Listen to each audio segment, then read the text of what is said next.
Greetings, ladies and gentlemen, and welcome to this latest edition of Tales from Outer Space. And as always, I hope that you enjoy. The young Juntar pulled over to the parking lot of the nursing home, his heart's beating slightly faster as he failed to cover his excitement. I can't believe the old man agreed to an interview. I'm gonna ace my project. Picking up his notebook, recorder, and pencil, the student headed inside where he had an appointment to conduct an interview with Mr. Xun. Mr. Xun was a legend in their community. Out of 5,000 men his village sent to the Great War 40 years ago, only he returned. Rumors told that he had been wounded, scarred, or even dismissed during a large battle. Xun was struggling with his history project regarding the war when he fired a long shot that paid off 3 days ago, as a letter arrived from Mr. Xun himself, agreeing to an interview on the subject. He had never shared his experiences, and the aspiring Juntar was certain that his testimony would grant him the passing grade he needed. As he knocked on the door of the room the nurse had pointed him to, the door simply swung open. "Hello, Mr. Xun? It's me, Xun, the student that sent you that letter. May I come in?"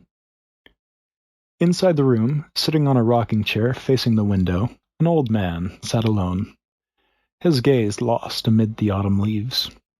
His 4 eyes were old and tired, and the weight of age was visible on his exoskeleton. The room itself was simple, modest, clean, with framed paintings on the wall. One of a village. A young man in uniform smiling with his squad. An old woman smiling in a hospital bed. Only the paintings and a vase of flowers sitting on the table broke the monotony of the room.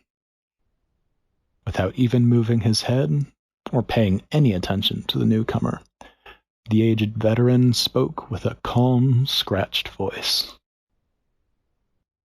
"Come in. Have a seat." With a strong feeling of anticipation, the student moved in and sat in the chair opposing the aged man. After an uncomfortably long amount of time, Mr. Xun finally spoke, still not moving his eyes from the window, and the interview began.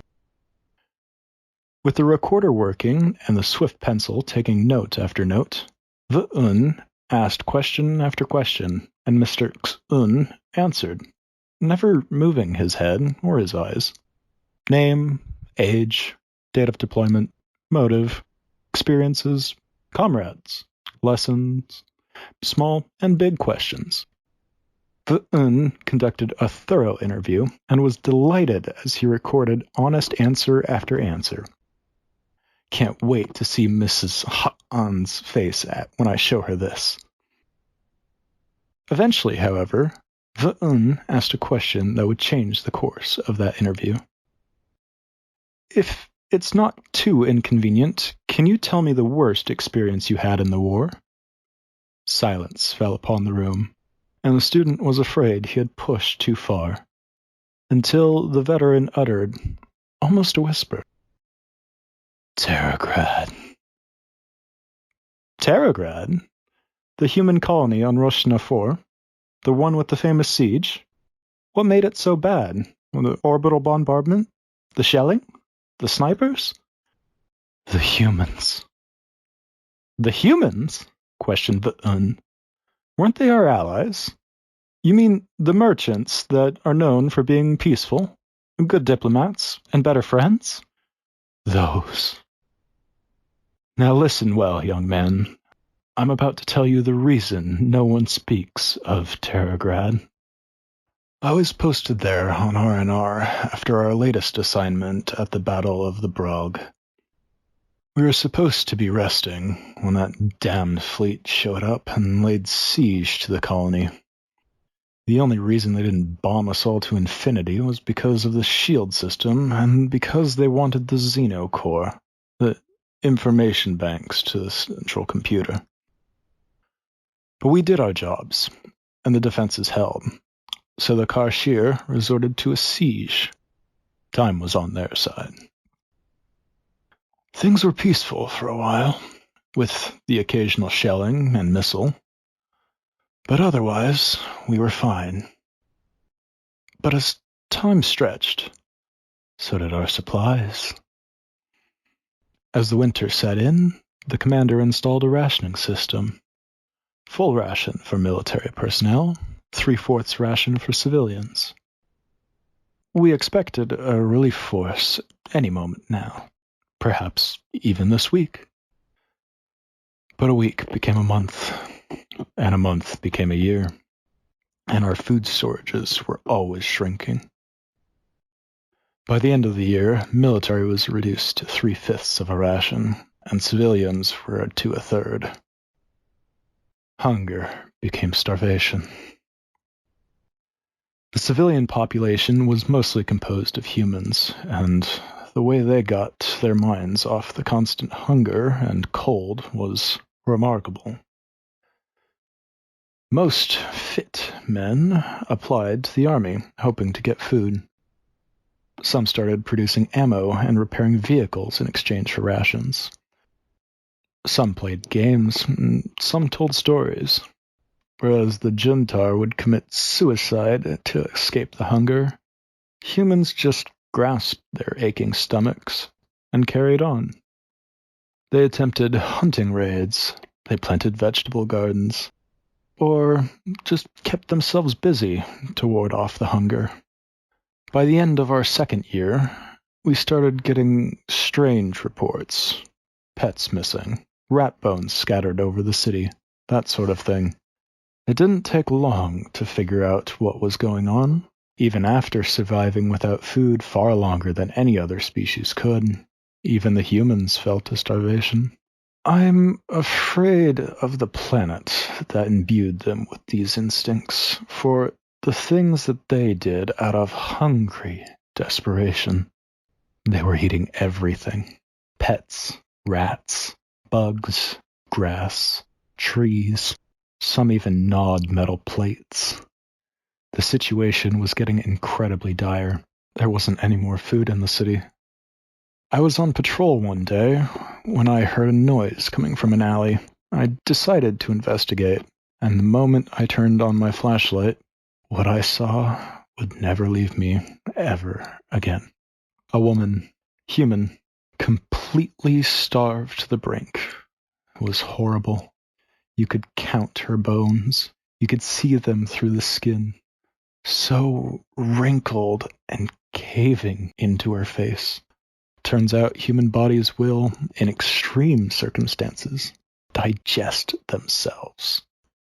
But that was not the worst of it. She wielded a bloody knife in her hand. At her feet lay a corpse, a bloody wound, flesh ripped off, still dangling from her mouth. It was her husband. She had killed him for his flesh. And then she stared at me. For the first time since the interview began, X-un moved his eyes away from the window and locked them onto V-un. He gripped the young man's hand with such strength it nearly cracked. With eyes wide open, an expression of nightmares, the old man's voice rose to a shout. What I saw was darkness. Those eyes stared into my core and burned me to ashes. They were completely savage, ferocious, primal. The Karshir launched wild gas grenades at us, made us revert to our primitive, irrational selves, the beings we once were before we evolved. But humans? Humans don't have such a state. No.